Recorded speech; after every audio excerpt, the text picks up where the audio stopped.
We're here tonight to celebrate We Want Our Bodies Back, the new poetry collection by Jessica Care Moore. I'm very excited to have her here with us tonight. The book is an exploration, and I'm gonna let Jessica introduce the book. But first I'm gonna introduce Jessica, and then I'll get out of your way because I'm very excited for Jessica to read for us. Jessica Care Moore is the founder and CEO of Moore Black Press, executive producer of Black Women Rock, and founder of the literacy-driven Just Care Moore Foundation. An internationally renowned poet, playwright, performance artist, and producer, she's the 2019 and 2017 Knight Arts Award winner, 2016 Kresge Arts Fellow, NAACP Great Expectations awardee, and an Alain Locke Award recipient from the Detroit Institute of Arts. Moore is the author of The Words Don't Fit in My Mouth, The Alphabet Versus the Ghetto, Sunlight Through Bullet Holes, and the critically acclaimed techno-choreo poem, Salt City. Her work has been published in numerous literary collections, and she's performed on stages all over the world, including the Apollo Theatre, Carnegie Hall, Lincoln Center, and the London Institute for Contemporary Arts. Jessica lives and writes in a historic Detroit neighborhood with her son, King Thomas. For those of you watching at home, Jessica is going to give us a reading, and then if you have any questions at all at any point, please share them in the comments and I'll pass them along. We will have time for a Q&A after the reading. Jessica, so happy to have you here with us. Congratulations on your book.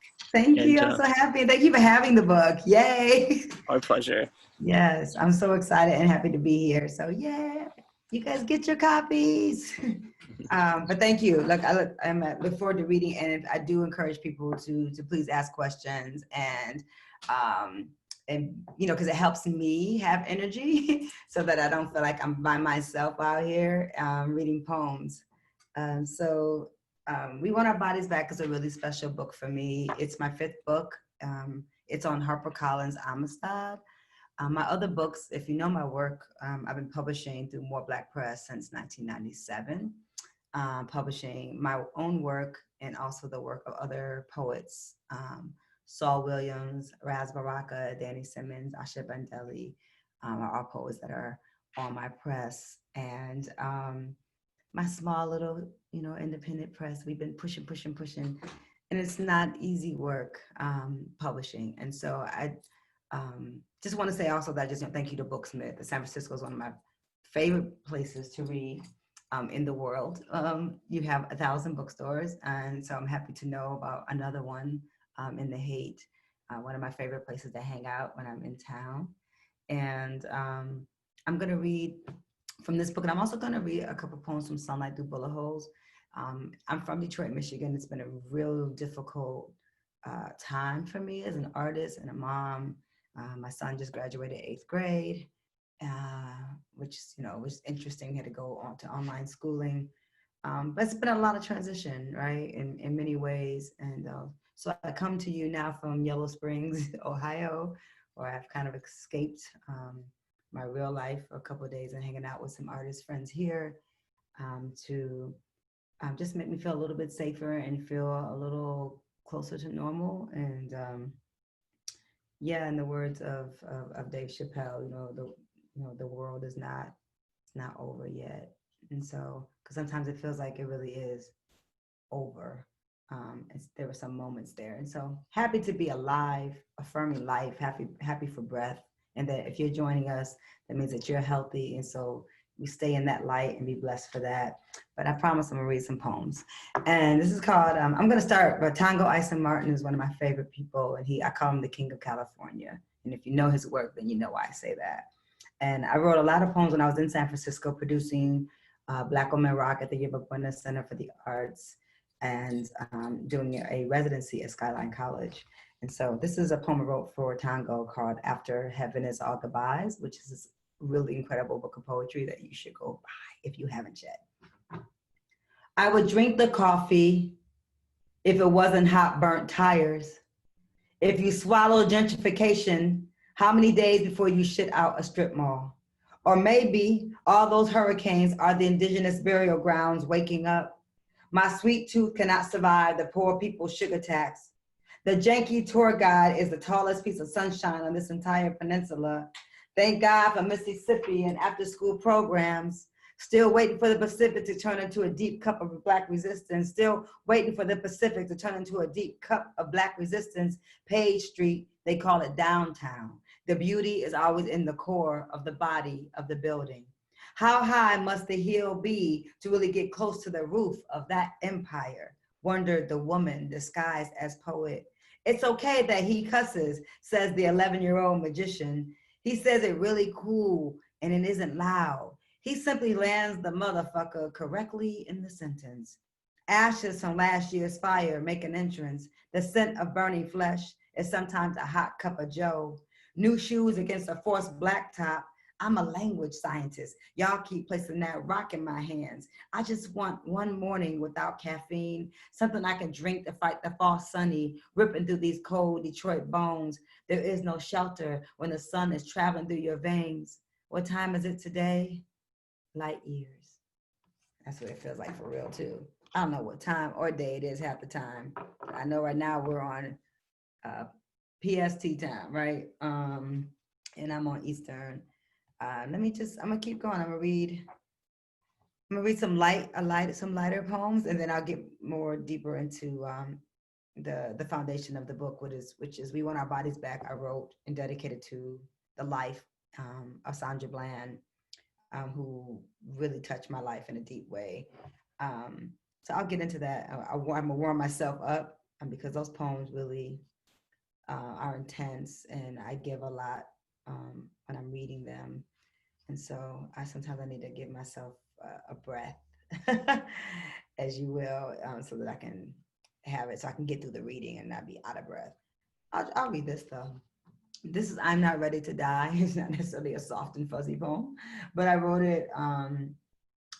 So much of these poems are dedicated to one of my mentors I lost, Ntozake Shange, who I know is loved deeply in the Bay Area, who lived there as well. So this is called I'm Not Ready to Die Today. And it's a poem I wrote after getting a phone call that a woman artist was crawling on a floor at an award show, and I get it, if that's what she was feeling, but something in me made me wanted to say, no, I don't want any more of us to crawl. So this is called I Am Not Ready to Die. I am not ready to die a little more today. My nails are polished a bright aquamarine. My skin smells like the ocean. In my hair, I'm wearing the flowers he left on my doorstep. Tiger's eye and turquoise are wrapped around my wrists. Do I look like I'm attempting an early death? My headphones sound like Sade. I wish these new girls would get the fuck off their knees and transform a room with subtle power and grace. Sade doesn't really dance, poet, and that is the point. When did it become okay to die in this country on our knees? The Walking Dead, a 24-hour day spa. They parade in groups. Hell, I need a massage too, but at what price? I gotta stand behind mediocre bars just because the kids rock to it. I've yet to hear an MC destroy the alphabet more gangster than Ntozake, so I ain't ready to die today. Won't participate in the spirit massacre of our children. My throat is on fire. My pen is hot. Ntozake is dead. Ntozake will never die. I'm more alive in my 40s than most of these wannabe Euro inside out millennials. I graduated from digital slavery masterclass. I read books without screens. I have sex with men my age whenever I feel like it. I love my hair, my ass, my breasts. I'm clear, my power is between my ears, inside my chest. Black girl magic doesn't grow between our legs. This is the mythology of men.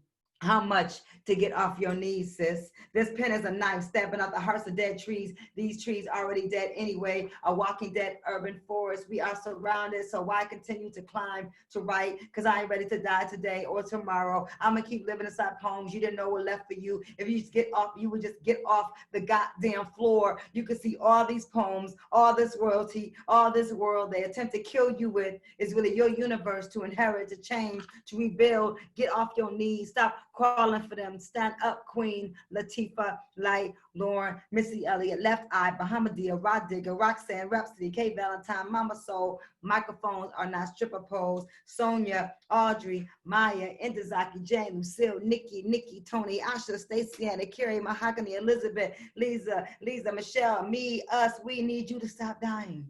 Stop dying. Stop dying to be less than who you are destined to be. We need you to outlive death in all its forms. Live live, live, so patriarchy can finally die. Okay. Whew. I am. Y'all talk to me too. I hope there's some people there on the Facebook. If you're there, thank you for tuning in. And okay, thank you, Abby. You're giving me some love. I need it. I'm gonna read this. I wrote this for Intozaki Shange. I used to be a roller coaster girl. And I got to spend some time with Intozaki in Florida with the last poets at Intozaki and Sonia Sanchez for something a poet named Aja Monet put together called the Maroon Festival. So I went there and stayed at the hotel they were staying at, and so I could spend my mornings with them. And I'm so grateful for that. So I was at breakfast with Intozaki, and we were talking about roller coasters, and I heard saying that she used to love them, and I said I used to be a roller coaster girl, and I just blurted that out my mouth. And after she passed, I wrote this poem. I used to be a roller coaster girl. 7 times in a row, no vertical on these skinny legs. My lipstick bubblegum pink as my Panther 10 speed. Never kiss. Nappy pigtails, no brand gym shoes. White line, yellow short shorts. Scratched up legs, pedaling past borders of hummus and baba ganoush. Moshas and liquor stores. City chicken, pepperoni bread, and Superman ice cream cones. Yellow, black, blending with bits of Arabic, Islam, and Catholicism. My daddy was Jesus. My mother was quiet. Jane Kennedy was worshipped by my brother Mark. Most of y'all may not know who Jane Kennedy is, but right now she's actually, because Amazon's gotten real black, there's actually some movies with Jane Kennedy on the Amazon Black Lives Matter feed or whatever, right? So look for Jane Kennedy. She's super fine. Jane Kennedy was worshipped by my brother Mark. I don't remember having my own bed before 12. Me and my sister Lisa shared. Sometimes all 3 more girls slept in that queen. You grow up so close, never close enough. I used to be a roller coaster girl, wild child full of flowers and ideas, useless crushes on Polish boys in a school full of white girls, future black swans singing Zeppelin, U2, and Rick Springfield, hoping to be Jesse's girl. I could outrun my brothers and everybody else to that recurring line. I used to be a roller coaster girl. Till you told me I was moving too fast. Said my rush made your head spin. My laughter hurt your ears. A scream of happiness, a scream of freedom, pouring out my armpits, sweating up my neck. You were always the scared one. I kept my eyes open for the entire trip. Right before the drop, I would brace myself and let that force push my head back into that hard iron seat. My arms nearly fell off a few times. Still, I kept running back to that line when I was done. Same way I kept running back to you. I used to be a roller coaster girl. I wasn't scared of mountains or falling. Hell, I look forward to flying and dropping off this earth and coming back to life every once in a while. I found some peace in being out of control, allowing my blood to race through my veins for 180 seconds. I earned my sometimes nicotine pull. I buy my own damn drinks, and the ocean still calls my name when it feels my toes near its shore. I still love roller coasters. And you grew up to be afraid of all girls who could ride fearlessly like me. So that's for Intozaki. I think, it's deep because when I said that about like the world, because at some point, like last week, I started feeling like this wasn't real, that we were in some kind of strange movie or something, right? And so it made me start thinking about Sunlight Through Bullet Holes, which is my 4th book on More Black Press, that you can get this from me directly at jessicacaremore.com if you want to get like my books from me. We Want Our Bodies Back, you can get from this lovely bookstore, please. But Poem Before the End of the World is a jazz poem that I wrote for my record, Black Tea, The Legend of Jesse James. It came out on Talib Kweli's label in 2015. So I do a lot of work with music and work with a lot of music artists. I like the collaboration of balance of poetry with sound, the way Gil Scott-Heron, who was one of my teachers, did in the most incredible way, right? So I've never read this a cappella in a while because it requires, I'm gonna check my chat. Okay, hi, just some love from Marie. Hi, Maureen Jones-Smith. Okay, thank you. I'm looking at the chat. So Poem Before the End of the World, yeah, you have to get the record. It's called Black Tea. You can find it. It's on all the things that have music. it's a sister named Blue singing on it, and it's me and her going back and forth on vocals, and then my band, the quartet is playing. So Poem Before the End of the World. It's kind of like my Mac Daddy poem, like, if like I was trying to Mac on some brother, right? Like, like since the world's gonna end, like, so I'm trying to say something cute right before the end of the world. What if I wrote a poem pulled back from the corner of your jazz blues mouth? A book I sometimes reread to remind me that real lives make these stories. There is so much truth in the softest places. What if I believed there was no such thing as dead? What is our commitment? What is written? What is said? How long do I have you for? Maybe just till 4. Is that enough time to make something revolutionary? Is that enough time to change the inevitable clock? You, my bookmark, waiting for me to open to the right page, the right moment. I lie my body down inside your favorite lines of Tony. Remember every word you told me. Our kiss is on the 14th line. Somewhere there is snow and I'm skating away on the Joni River. There is a yes on the other side of every no. There is a yes on the other side of every no. Love used to be just ink on paper. We so sophisticated now. Love used to be just ink on paper. We so unconventional now. We so old, we knew. We so old, we knew. We so old, we knew. I can hear my friend's voice. We so old, we knew. My eyes like an ancestor, my spirit flew through. Is this room through with you? I got something I've been meaning to tell you for 400 years. Ozzy had Ruby, Malcolm had Betty, King had Coretta, and all we have is fear. And I just want a few seconds to make a little history with you, taking a little mystery with you. I'm drinking red, I'm laughing loud. I'm so broken, I'm so flawless. I'm in the bed waiting for the earth to call us, crumbling. I'm watching walls fall down around us. My stolen heart hidden on a dusty shelf. I love the sound of suddenly being found. This is my poem before the end of the world. This is my poem before the end of the world. This is my poem inspired by the children of Bahia, the sunsets of Soweto. Here's to Brooklyn bridges, Detroit love letters, and blacktop salvation, sidewalk chalk and liberation, names carved in trees, 6 degrees, and Hollywood dreams. This is a song for lovers. This is a poem you bury in your finest gear.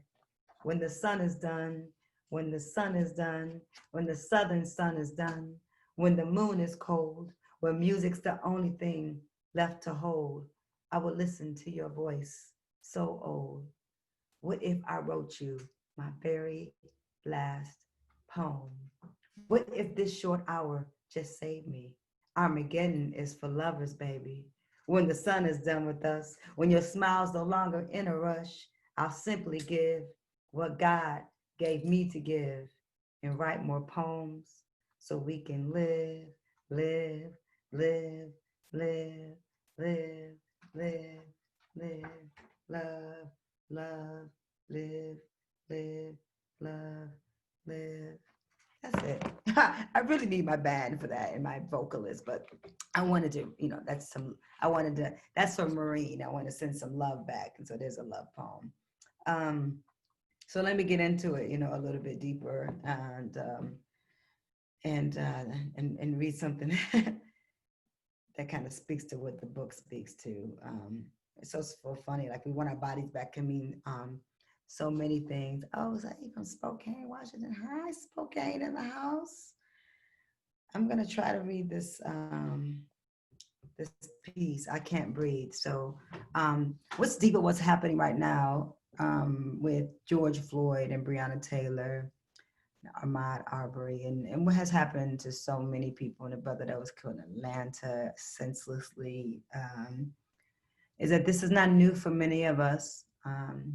Many of us been on the front lines of this as artists. We're the artists that have been talking about police brutality and the oppression of brown and black bodies, poor people's rights for our entire careers.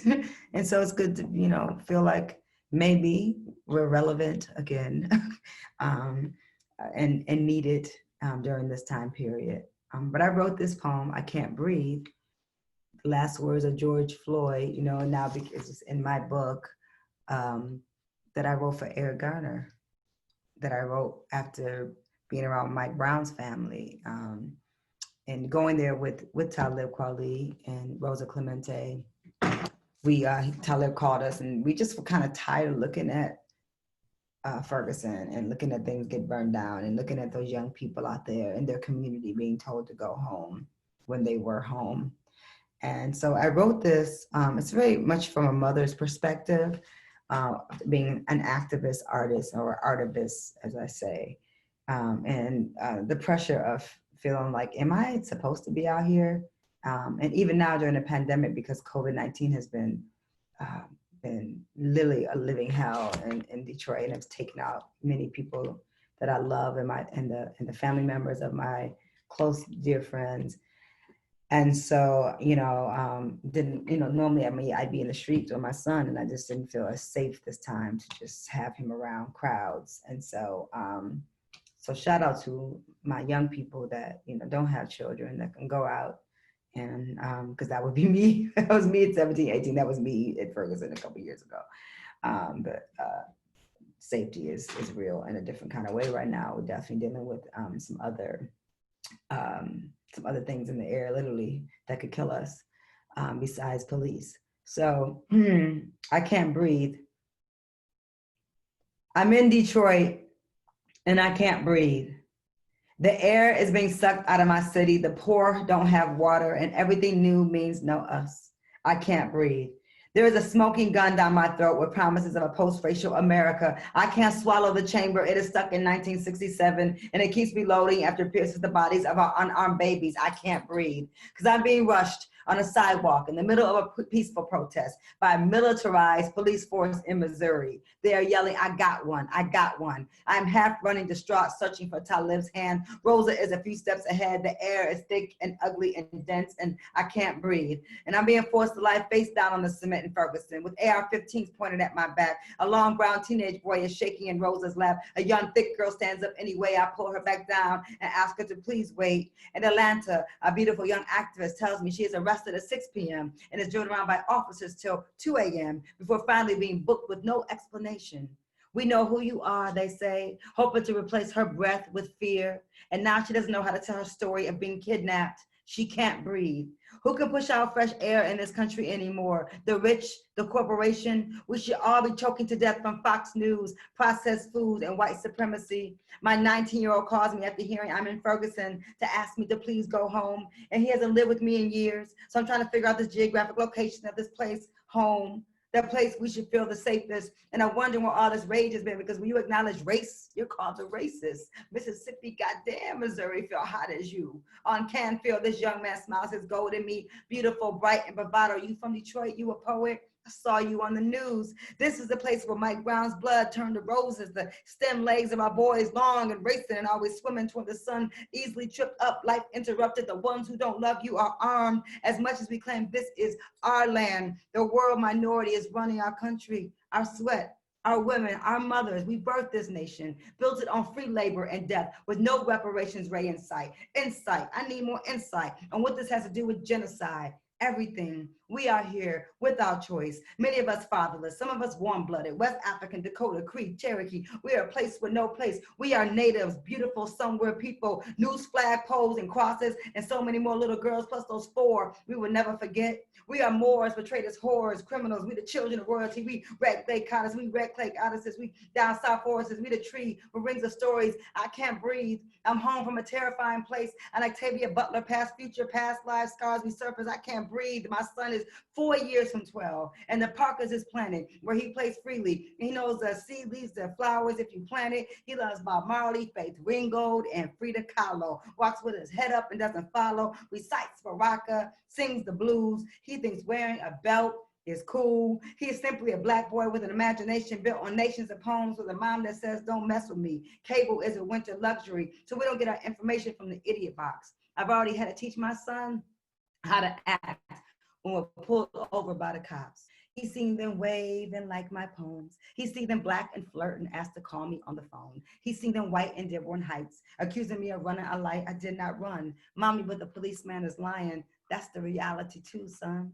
When I can't breathe, I cry in a parking lot, dropping you off at hockey camp, praying the white coaches and white kids won't try to suck the beauty out of your lungs. Pray you black ice skate fast past the chokeholds, the dangerous walks from the store to buy candy. I can't breathe, so I rush to get you from school daily. I collect the mother's intuition, always feels death moving around this winter in America clock, in these spaces where the air is thin. Humanity is forgotten, and ancestral spirit is blowing hard, and fear has pushed you into a place you don't recognize. A forced language is pushed into your mouth, whipped across your back, along the Ivory Coast, on a ship called Jesus, in the Congo, through the door, no return, in the Alabama cotton field, in Chicago, in Cleveland, in Staten Island, in Atlanta, in Minneapolis, in Louisville, Kentucky. When you look the world in its face, after attempts to hijack your spirit, take your breath loosely for a Lucy. I will inhale God and blow my last wind into your body. Your exhale be the Holy Ghost for this land. I can't breathe. I can't breathe. I can't breathe. I can't breathe. I can't breathe. I can't breathe. I can't breathe. I can't breathe. I can't breathe. I can't breathe. I can't breathe. So there's that. No idea if y'all can hear me, feel me. But yeah, that's I can't breathe. Can you good?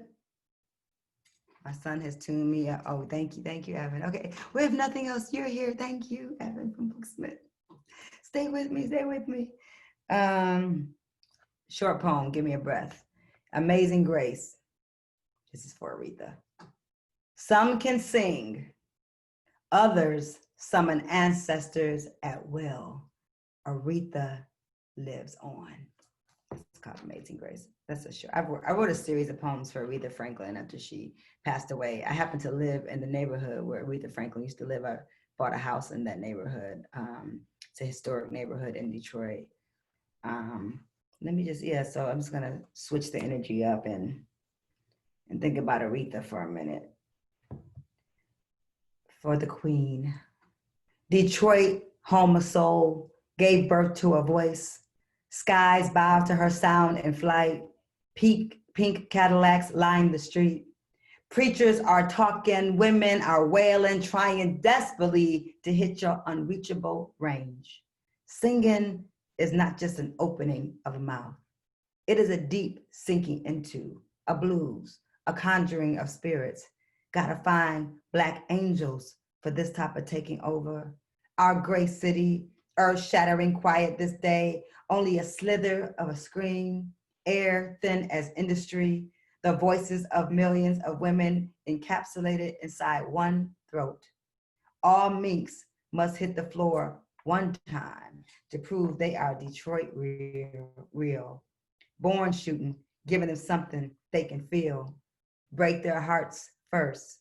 Sparkle when tired. Sing so new tongues recognize the salted taste left behind is the sweat, is the soul of a queen. Oh, I miss Aretha Franklin. I got blessed to see her live on more than one occasion, me and my son. So you got to just count the blessings, and you get to be around. Got to be around Gil Scott-Heron. Got to be mentored by him and know him. If you don't know Gil Scott, you missed it, and you should go find him.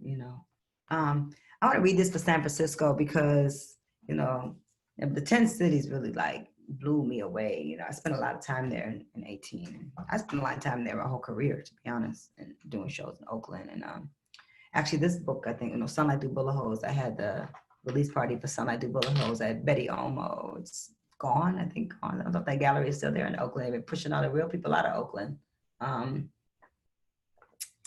Yeah, unfortunately, and I don't know who they want to live in San Francisco. Rich families, I guess. I certainly can't afford to live there. But beautiful, beautiful place geographically, but just it's kind of beautiful and ugly all at once. The disparity between the have and the have-nots is so real there, right? So this is called Where Are the People? So this is for Black San Francisco, and this is for my Black city of Detroit, which is still a Black city, but it's getting, it's being gentrified like every place else. But this is a particular story. Me and my son gotten a pizza from a new pizza spot, and it had pepperoni on it. We don't eat pepperoni. And thank you, Maureen Jones Smith. Okay, thank you. Um, and we just got this pepperoni pizza, and we didn't know what to do with it. So we drive up what we call the Cass Corridor, which, you know, they like to rename shit. And so now it's called Midtown. So we're riding up the Cass Corridor, trying to find someone to give a pizza to. Mind you, Cass Corridor was like known for like heroin addicts, and, you know, I mean, there's similar areas in San Francisco that remind me of the Cass Corridor, what it used to be, full of cool, interesting people, man, like full of poetry and colors. And sometimes some of our military vets were out there. And so this is called Where Are the People for the Bodies We Can No Longer Locate. Where are the one-way tickets? Who signed the death certificates? Where are the magicians, the madmen, the toothless, the smoothless, the poets, the corner store prophets, the bus stop historians, the traffic stoppers? Where are the people? Where are the blues? Under which pile of gravel? Where are they buried? Hurricane Cass Corridor, Hurricane Cass Corridor. Where is the soil, the socks, the shoes? Where is the soul, the soil, the socks, the soles, the shoes? Where is the heroin? Where are the pills? Where are the women? Where are the thrills? Where is Cass Corridor? My student asked. Is it a building? Is it this way? Is it that way? Your school is sitting in it. I answer, you, is it? The dogs are walking the people. The dogs have parks. The parks don't have children. Come on, San Francisco. The dogs are walking the people. The dogs have parks. The parks don't have children. Where are the people? The stepped over, the forgotten Holocaust, the fragile, the beautiful, the fast talkers, the backward walkers, the 3 a.m. stalkers. Where did they take them? When will they return? Where is the balance? Where is the money? Where are the schools? Where are the people? We all got Wi-Fi. Nobody getting high outside. Where are the beds? Where is they heads? Where are the recognizable street signs? Where is Joe Louis? Where are the Black people? My white neighbor asked me, Jessica, where are the Black people? Where are the chosen people? Where are our hearts, our guitars, our bass players, Kenny Mack, Anthony Tolson, rest in peace? Where are the anointed, the children of God? Where is the sage, the holy water? Where is the Black imagination located? How much does it cost per square foot to rent there? Is there a rent to own your Black imagination option? Where are the couples fighting in the alleys? Where are the purple flavored Mad Dog 2020 labels? Where are the needles? Where is the good time? Where did all these goddamn bike lanes come from? Where is the line to simply exist? Where is the painted line to live, to breathe? Where are the parks with swings? Where are the children supposed to live? Where are the children supposed to run? Where are the twilight teasers, the moonlight mythology makers? Where are the military vets? Where are mentally ill? Where are the people? Where are the people? Where are the people? San Francisco, Oakland, Harlem, Detroit, Chicago. Do you know? Do you know, huh? Have you seen them? Do they all die so new Detroit can live? Do they all die so new San Francisco can live? Do they all die so new Chicago can live? Where is your conscience? Where is this nonsense coming from? Where is humanity? Where are the people? Where are the people? The one-way tickets? The message is still in the bottle. Where are the indigenous? Where are the salt mines? Where are the people? Where are the people? Where are the people? When you find them, please tell them I have an overpriced gentrified cheese and pork pizza with their names on it. Tell them I am writing for them so they won't disappear without a fight. So, thank you. Hey, Tori. Yay, thank you. Apollo Theater. So if y'all don't know, yeah, back in like the Stone Ages, back in the roaring 90s, in 1995, I made history on the Apollo. I was 22 years old at the time. And I went on the Apollo and I won 5 weeks in a row doing poetry. The poems were Black Statue of Liberty, which I did twice and won. Then I came and begged to do a poem called Black Girl Juice, and I won. And then I came back the next day and I won again. I wrote the same poems again. And then they retired me and made me an Apollo legend. So that is how my career got a jump start, was from that beautiful historic stage in Harlem. So Black Girl Juice, maple syrup in the morning, brown sugar that sweetens, cinnamon twists and apple cider, magic black dust is inside. Wheat bread with homemade spread. This juice goes straight to your head. Coffee without dairy cream, any man's dream. Black cat that'll make you Black cat that'll give you luck. Aphrodisiac you love to suck. You wish. Black twisted licorice cooking black eyed peas, wearing black knee high stockings, black pumps, black hair, black dress, black eyes. This juice makes you wise, allows the sun to shine. Black eagles, black butterflies, black tears. She sometimes cries, but when sipping you'll believe. Braided hair, natural cut or curly weave, nails to acrylic tips and wide shaped hips. Most men fiend the hump her nails cut out. She got a nice touch on her jumper. Revolutionary water. She's your mother, auntie, sister, friend, and daughter. You ought to recognize her eyes. She rolls, and when she's mad, she keeps her eyes wide open when she makes love, because she bad to the bone. Black girl juice is a nutritional boost. Bananas, strawberries, and melanin nectar. No average man can affect her. Ingredients are spicy, mild, sweet, burns your tongue like a jalapeno pepper steak with authentic chopsticks. First round draft pick. Black Afro pick, the one with the fist. Tight, deep, loose. Have you ever tasted black girl juice? You might want to pour some inside a jar. Let it linger on your top lip. Take it on the trip and drive small circles on your wrists, ankles, and ears. And if you're daring enough to ask, I've got some black girl juice if you have an empty glass.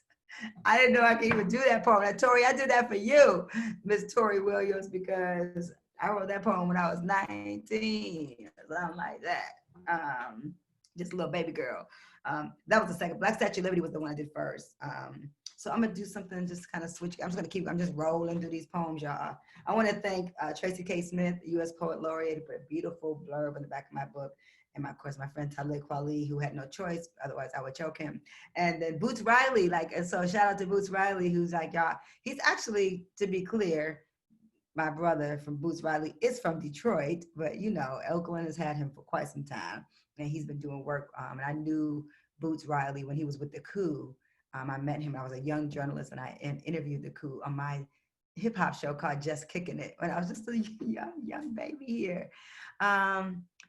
Hey, Spokane, I need to come there. I've been to Pullman, Washington, and I sang in Seattle. I used to do the Langston Hughes Theater. I don't know if I've been to Spokane, maybe once. Yeah, but thank you. I'm enjoying y'all. I hope they'll get to come in real life. Tell one of those colleges. Washington State has all those colleges. And I'm loving Washington State right now because they done took over and they done created the People's Precinct and all that. You know what I'm saying? I love the radical shit that's happening in this country. It makes me feel like, as a person who has been radical, or in my opinion, just normal about things in this country, from the prison system, from what's wrong with the prison industrial complex, all those things that some of my, people like Angela Davis and things have been talking about for quite some time, that other folks, like younger people, are actually getting it now, that this place can be better. It should be better than what it is. Like, shame on us. Shame on the folks in power that we've allowed this place to turn into the shithole that it's become because we have no excuse for it. We have the money and the power to be great, to be excellent. All of our children should be getting a world-class global education. Instead, we are feeding them bullshit, mediocrity, not excellence, and poor kids and rich kids don't have access to the same computers and curriculum, and it's unfair. But even in the rich schools, the curriculums are segregated. So even kids who are in very good schools are still not getting enough of a global outlook on life, which is why you end up raising young racists and kids who don't have any kind of connection to other cultures because all they think about is their own, and that they're told they're giving this superiority complex that they feel like they're better than everyone else, and it's just simply not the truth.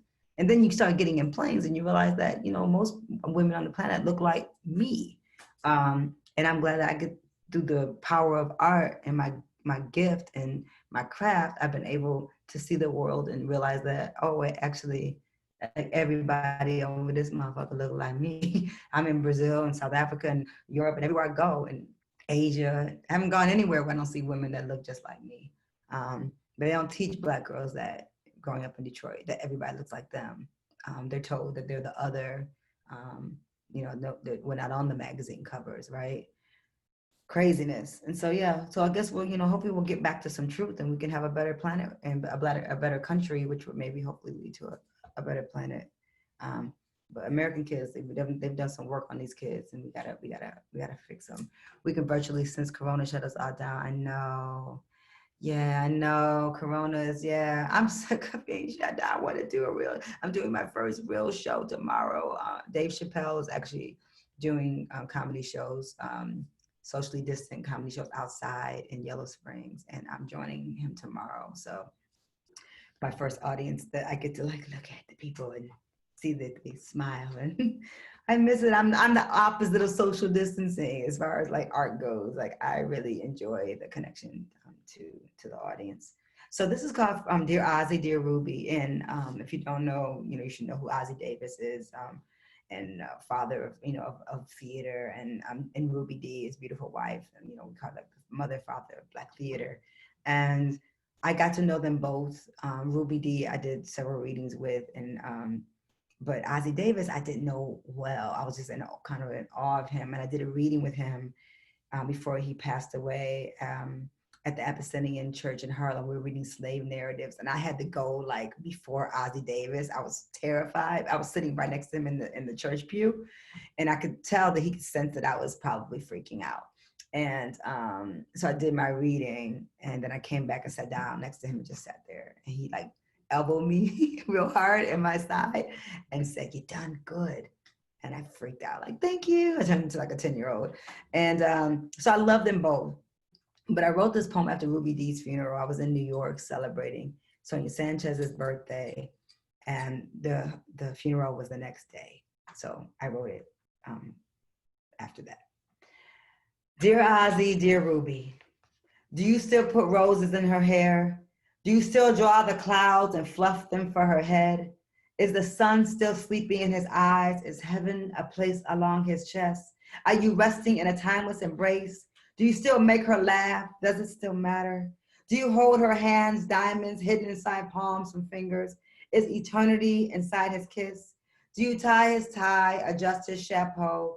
Do you dance in the morning? Do Amiri and Maya and Jane and Gil and Sekou visit to drink grapes and share stories? Dear Ozzy, dear Ruby, some of us dare to be the exception, dare to be conductors of Black love. Do you still love? Do you still love to be still while the world travels at full speed? How glorious to watch our attempts to become the Black doves you became. Do you still fly south for the winter, pick pecans and eat round sweet cherries on a long wooden porch? Dear Ozzy, thank you for your kind words in Harlem when I nervously shared that Abyssinian stage with you. Dear Ruby, thank you for your fearlessness and hard laugh in the lobby of the Schomburg in Harlem. I slapped Denzel Washington. An American gangster. It wasn't in the script, you told me. I could hear your beautiful stutter. Planned pauses land gracefully on your tongue. Eagle woman, the morning of your funeral, I spent the evening celebrating our sister Sonia Sanchez's 80th birthday. I watched her and Haki get in the car headed to Harlem, talking about Haki Matabuti from Third World Press. I watched her and Haki get in the car headed to Harlem. I was in so much pain from losing Amiri Baraka. I wasn't ready to bury another legend. Forgive me, dear Ruby, dear Ozzy. We know we are possible. We know we can be gazelles on a planet surrounded by wolves. Is his voice the sound of water? Is her smile the perfect moonlight? Do you remember when it was all a dream? Do you still love to get on your toes, to reach his nose, kiss his neck? Is she still your Juliet and a Spike Lee joint? Is he still the mayor, mother, sister? Dear Ozzy, dear Ruby, thank you for loving us. Thank you for loving each other. We marvel in your reflection. Thank you for your life work, for your voices and bodies as gifts. Now that you are true stars, do you know you were our greatest wish? So that's for Ozzy Davis and Ruby Dee. King, I can hear you. I can hear you. My son is like smacking down oranges, and I'm like, baby, I can hear you. I can hear you smacking down the oranges. Save me one, thank you. Okay. Whew. So yeah, gotta balance it out with some love poems, y'all. Here's a short piece. This is called Holy Family, and I wrote it as a response to a painting that was in the Charles A. Tribe Museum of African American History in Detroit. And it's called Holy Family. It's the name of the painting. Dear Black Madonna, dear sacred mothers, America is coming for our sons with AR-15s, just as they came for Jesus. How many crosses shall we burn? 50 years after Detroit and Newark set fire to racial inequality and police brutality. How many died before we erupt? Our children, blood lava spilling on concrete jungle streets. How many prayer mats face east and pray 5 times a day for relief, for sanctuary, for peace? I watch my son's arms grow longer. I listen to his mind strengthen, his pride push past America. What is a slave name? He asked me at 10. This is the moment our sons let go of our hands and want to play in the park with friends or walk home from school alone. The answer is Tamir Rice will never. This is the collective worry of millions of Marys hiding their Jesus children in the shelter, prayers, blankets, candles, family dinners. Our sons still burning, our daughters not safe. We rebel against colonization, resist the death of culture, the killing of the old to rush in the new. One day a prophet shall return, the flint water turns to wine. So there's that. I don't know. I want to read something different. I'm gonna read I don't want to read too much. I'm glad are you guys still with me? We all good? Y'all are having fun? We're good? We're listening to poems. This is so bizarre. Talking to this little green dot. Me and this green dot be having like, it's like my boyfriend or something at this point. I'm gonna read something I don't know. So this is a poem I wrote for Gwendolyn Brooks. I don't read it a lot. So I'm gonna read it. For Gwendolyn Brooks, doesn't have a title. A crescendo of little girls affording themselves an imagination, line up for the front line, polka dot dresses, striped ankle socks, and black shoes. They watch the world from this place they've been told is the battlefield. They only know what their stomachs have told them. Their hearts connected by a thread of courage men have yet to own. She is hungry for a language she won't want to turn into waste, a freedom that only a Gwendolyn Brooks can offer. These girls, classic Black oil standing in their own mythology, armed with poems, pressed into Sunday curls and pink nail polish. Blues have not found their way to them. Sorrow is for the old. They have found poetry so fierce, can't be contained inside their bodies. No casket can bury capacity. So they laugh and giggle and smile, and sometimes they are quiet and mysterious as half a moon. A constellation of poems live inside their wombs, waiting to be born again. A ballad of wounded birds flying between their bones, assembled by a whistle, manufactured by a wish. Foremothers who gave their lives for craft, insisted their voice include their throats. Unrooted, dark silk flowers still growing from original, rich diaspora soil. Brooks gave us all permission to blossom in the belly of unforgiving acts. She told us the light-eyed and the dark skin are the stars of our DNA. Our hearts are gold dug too deep and mixed gently with fire and blood. Brooks taught us flowers are not to be worn to simply mourn a death. They are an extension of the living. Their branches form from our mouths, the seeds of our thoughts, our actions. So live on, Gwendolyn Brooks, queen of 100 races around the sun. Purple hyacinth buried inside your afro coif. We are grateful your typewriter located our perfume walking past your second floor apartment in Chicago. Your poems attached arms and legs and complexity to the rhythmic souls of our walk, our pool game, our death traps, our cool personified live on peculiar cactus in this dense desert of cement. Right on among the angels, Ms. Brooks. We understand our pigtails and lace dresses, high stories as bombs, waiting to be discovered or explode, depending on the weather or if Granny cooked the greens just right. Coda. Gwendolyn Brooks gave us permission to return from the uncertainty of the front line, quickly push off our shiny black shoes, find the familiar grooves of a slanted oakwood shotgun house floor, rush to find a table, a piano top, a dinner napkin, take a moment to laugh and remember to always, always write. I needed to hear that, I think, for myself. Okay, I'm gonna read a few more poems. And I don't know if anyone's in the chat or if y'all are here with me in the chat, but yeah, if you are, holla, let me know that you're here. Um, and I'll read a few more poems and kind of close out. This is After 86 for Brad Walron. Brad Walron is a wonderful poet out of New York City who has a book coming out called Everywhere Alien. And I'm happy to be publishing it through More Black Press. So I hope you will buy his book once it comes out late in 2020. This is about, I'm just going to read it, but it's about the Space Shuttle Challenger exploding when I was a little girl.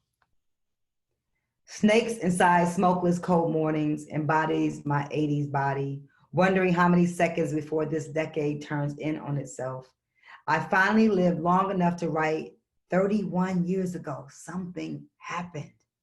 I was a freshman at Cody High School, maybe. Our entire class went quiet. NASA's Space Shuttle Challenger would last a short 73 seconds before turning to fire on live television. The first civilian in space, King, thank you. Before turning to fire on live television, this is mothering while you read poems, y'all. The first civilian in space was a woman, Krista McAuliffe. I remember her curly brown hair fighting against the wind as she walked. A teacher, a two-headed snake of smoke choked our hearts, our breaths suspended in air. The actor seemed sincere, convinced the country there would be more attempts toward space, despite the 7 who died on the job. I would finally bleed like a woman this year. Just a year earlier, I wouldn't be invited to a funeral. One of my childhood crushes died of a 4-letter disease. My body was changing. My body was changing slow and deliberate. My crossover was quick enough. Could catch a fast softball at shortstop. My English was Catholic school proper. Never had a pedicure or smoked marijuana. A flirtatious, shy, confident virgin. I didn't know I was pretty. An awkward Black girl, didn't know how to braid hair or curl or straighten it properly with heat. Still don't. Snakes inside smokeless cold mornings embodies my 80s body, wondering how many seconds before this decade turns in on itself. Who will become teachers, fearless enough to fly, and when will I finally explode? So thank you, Tori. You remember like it was yesterday? Okay, I don't remember Black Girl Juice like it was yesterday, but I remember that moment. Yeah, it was a beautiful moment. So I'll read a couple more pieces, and then I'm gonna get out of here. I kind of want to move to my my other book and read something different. It's just this piece. It's called a different kind of power. My son is right here with me, slapping down oranges, trying to be real quiet as he sucks them down during my reading. But I've written a lot of poems for King, and King is an incredible poet in his own right. He actually wrote his first book. When were you? Were you 9 when this book came out, King? King, were you 9 when you wrote this? He wrote some poems at 7 and 8. I think it came out. It's called A Piece of a Poem. King Thomas More. He's awesome, and he was just a little baby when he wrote this book of poetry. His first chapbook. It's really great poems. So encouraging the teenager to continue is the thing. But I wrote this when King was 7, and it's called A Different Kind of Power. I see my son's locks, long as expressways, swirling into a constant set of questions. King is 7 years old, and he wants to know if this is a dream state. And it says, for my son and for the sons and daughters of Chicago.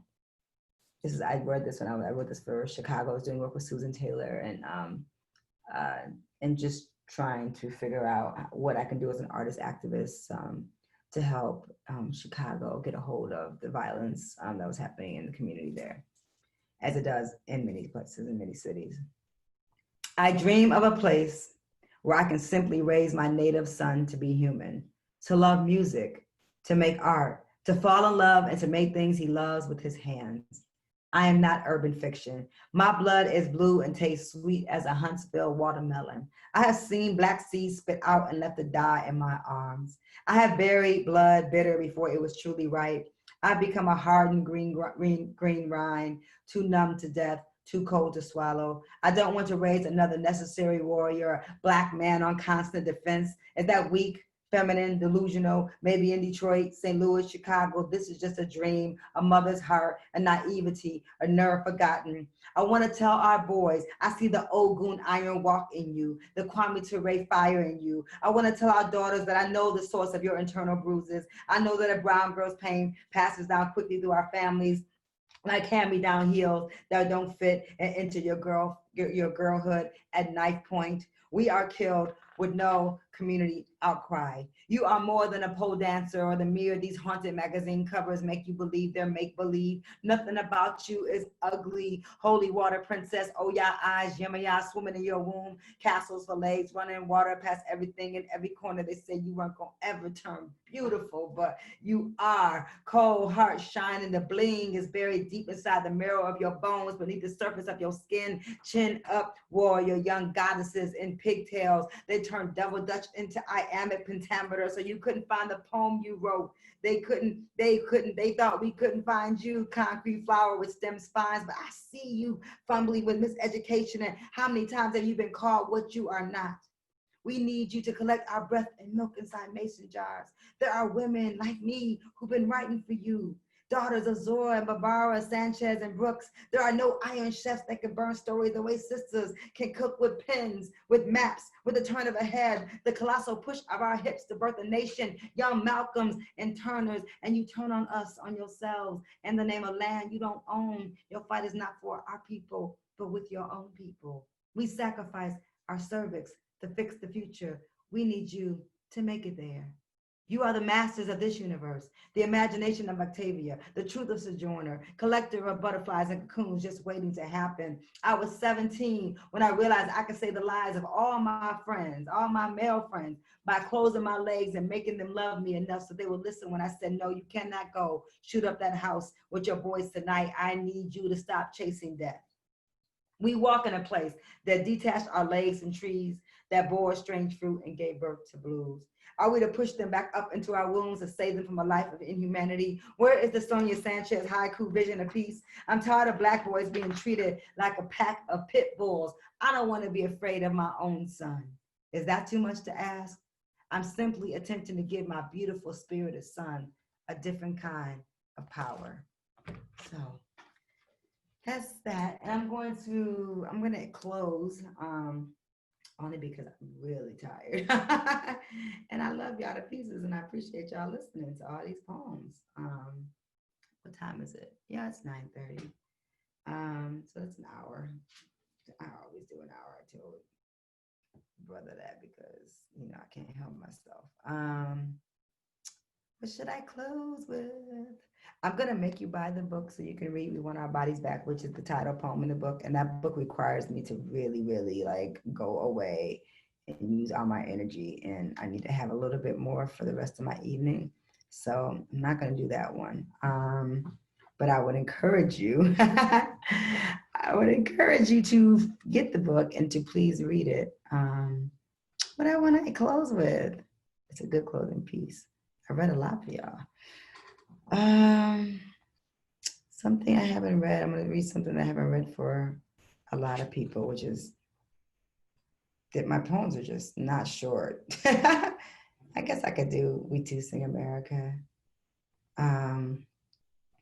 Gratitude is a Recipe for Survival is another great poem. It's just about being grateful. I'm going to read something quiet. This is called Muckmore. It's for a friend of mine.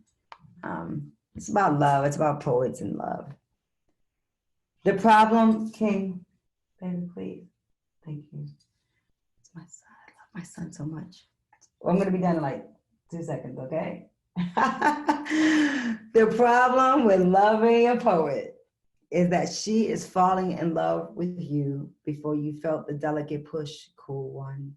When your eyes told her a story about your childhood in a fine black hat she swears you stole from her collection, she is not waiting around for you to catch up. She is already filling a bath with jasmine oil and leftover petals from her 10th birthday. Poets don't need long engagements. They know if they want to have sex with you sometimes or every day or absolutely never. They recognize the language of someone as smart as them. This is what will keep her listening. If you do not know who Thelonious Monk or Betty Davis or John Coltrane or Mary Barakaby, then you should probably not pursue said poet. The problem with loving a poet is she never stops loving you. Even when she says she may hate you, but she loves the poems you inspired, the smell of the food you shared, the hardcover books on your shelf, the time you held her hand, took it confidently to protect her for some busy street. She was never afraid to cross alone. She still liked the way you took it.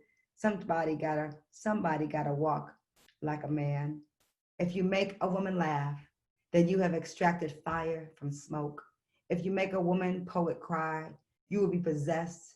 If she wants to talk to you, even when she needs to write, you have crossed the Red Sea, dear brother. You have summoned the magic of Pharaoh's army. You are a tall, believable prince with a velvet syntax throne to lean your chiseled brow back into. The problem with loving a poet is you will find yourself kissing her gently between her lines. You will find yourself in places you never imagined. What an ugly beauty, the Mystericio album jacket, a Harlem corner, a relentless Detroit winter, a Chicago Lake Erie chill, or maybe right here on Zoom, discovering who you are inside a page, finding your soul, the brief moment she takes a breath before delivering the ancestors back to life through a song. When her heart and gift are open, the poem has finally begun. Monk Moore, love is the most honest and sexiest prayer position. I love y'all for listening. I had to end quiet tonight because I am a little tired. Thank you, San Francisco. Thank you, Evan. You're back. Oh my God. Yes, good. That was wonderful. Thank You could you have so stayed much. with me. You really could have just stayed there. I just had someone to look at. I'm like, I could have done them all for you. Man, I loved it. I loved every second of it. You guys, we want our bodies back. You got to get this book. Support Jessica. Yes. Let's put a poetry book by a Black woman on a bestseller list. Let's do that. Let's do it today. I'll put the link back in the comments. Okay. Yeah. Stay tuned for future events. That was beautiful. Thank you so much, Jessica. So much. I'm coming to see you when I come to San Francisco. I promise. I'll let you know. Please do. I'll reach out to you. And if you don't have my email, I'll make sure they get it. So we're connected. I will. Okay. That sounds great. Thank you, everybody, for listening. Thank you. Have a good night, everybody. Take care. Bye.